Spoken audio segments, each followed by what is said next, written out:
भारतीय क्रिकेट के लेजेंड और बीसीसीआई के बॉस के कोलकाता घर पर बीजेपी के पूर्व अध्यक्ष और देश के गृह मंत्री अमित शाह। अब ये कितने लोगों या यहाँ तक कि देश के कितने नामी गिरामी पर्सनालिटीज के नसीब में? सवाल लाजमी है कि 2024 नजदीक आते आते क्या बीजेपी दोबारा सौरव गांगुली पर डोरे तो नहीं डाल रही? सवाल नया नहीं है, ये कोशिश भी नई नहीं है और बीजेपी का बंगाल में कब्जा जमाने का सपना भी नया नहीं है, मगर अभी तक वो सपना अधूरा ही है। अमित शाह बंगाल के दौरे पर थे। अचानक खबर आती है कि गृह मंत्री अमित शाह दादा के घर जा रहे हैं, लेकिन इससे पहले विक्टोरिया मेमोरियल में एक डांस परफॉर्मेंस हुआ, वहां भी अमित शाह पहुंचे।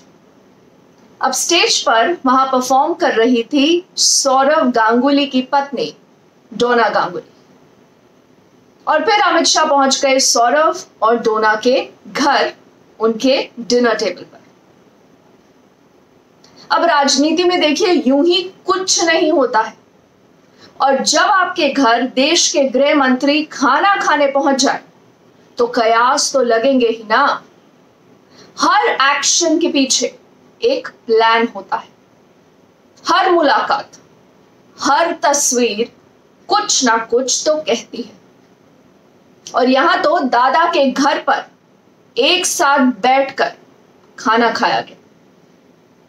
सौरव गांगुली का पूरा परिवार और अमित शाह के साथ शुवेंदु अधिकारी, स्वपन दास गुप्ता और बीजेपी के आईटीज़ार अमित मालवीय, सब एक साथ डिनर टेबल पर। अब सवाल यह भी है कि सौरव अमित मालवीय से इतना क्लोज कैसे हो गए कि खुद उनको अमित शाह सौरव गांगुली के घर लेकर गए।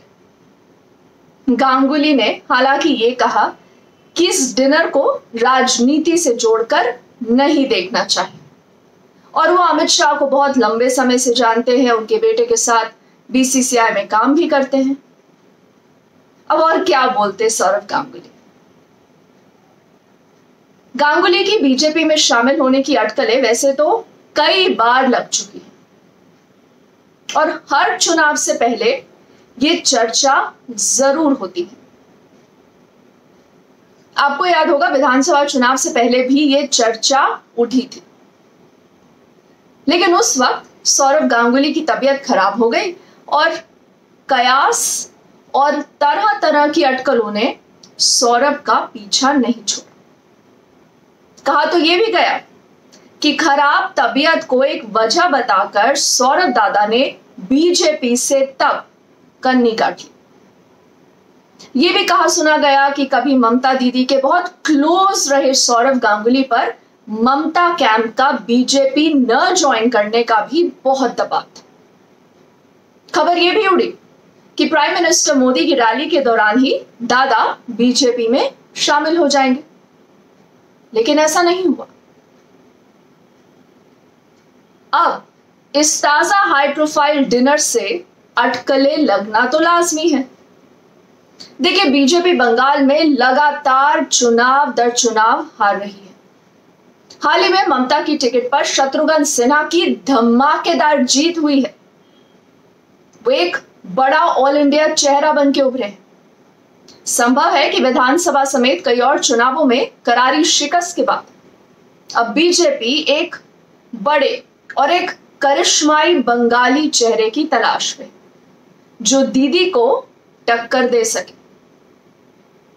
और शायद अमित शाह को लगता हो कि बंगाल प्राइड गांगुली के आने से यह खेल बदल सकता है।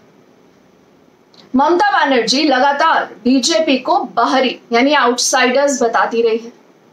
बंगाली प्राइड, बंगाली अस्मिता का सवाल भी उठाती है और यही वजह है कि बीजेपी भी अब एक बंगाली आइकन की तलाश में हो और गांगुली से बेहतर और कौन होगा, जो सिर्फ बंगाली नहीं बल्कि पूरे देश में पॉपुलर है। साथ ही उनका कहा जाता है कि प्राइम मिनिस्टर मोदी और गृह मंत्री अमित शाह से भी तालमेल बढ़िया रहा है। तो अब सिर्फ इंतजार है सौरव गांगुली का। सौरव सब कुछ देख चुके हैं, चाहे क्रिकेट के मैदान में हो, चाहे बीसीसीआई के बॉस के रूप में। अब $1 मिलियन क्वेश्चन या $1 मिलियन सवाल यही है कि क्या वो बंगाल का बॉस बनने की छलांग लगाते हैं या नहीं।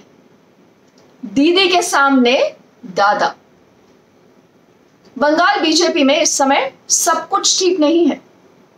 अंदरूनी कलह यानी इनफाइटिंग है, बहुत सारे ग्रुप्स हैं, साथ ही एक के बाद एक कई नेताओं ने बीजेपी को छोड़कर दीदी का दामन थामा है।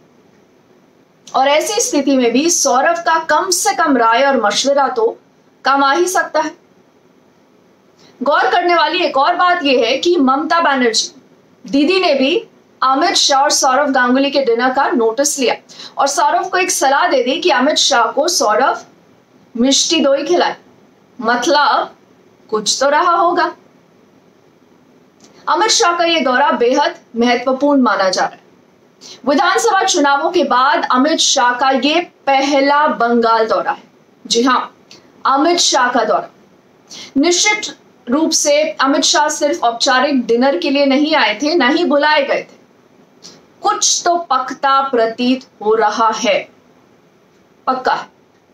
बीजेपी बंगाल को बहुत अहम समझती है। 2019 के 18 लोकसभा सीटों से उनका टारगेट इस बार 2024 में बहुत बड़ा है। और अंत में वही सवाल, क्या सौरव गांगुली डिनर देकर रुक जाएंगे या अमित शाह के राजनीतिक मेन्यू का भी स्वाद लेंगे। आगे आगे देखते हैं क्या होता है। अगर आपने अभी तक मेरे YouTube चैनल को सब्सक्राइब नहीं किया है तो आपसे गुजारिश है उसे जरूर सब्सक्राइब करिएगा। कमेंट सेक्शन में मुझे बताइएगा कि आपको बंगाल में इस राजनीति और इस मुलाकात के पीछे क्या लगता है। आज के लिए थैंक यू।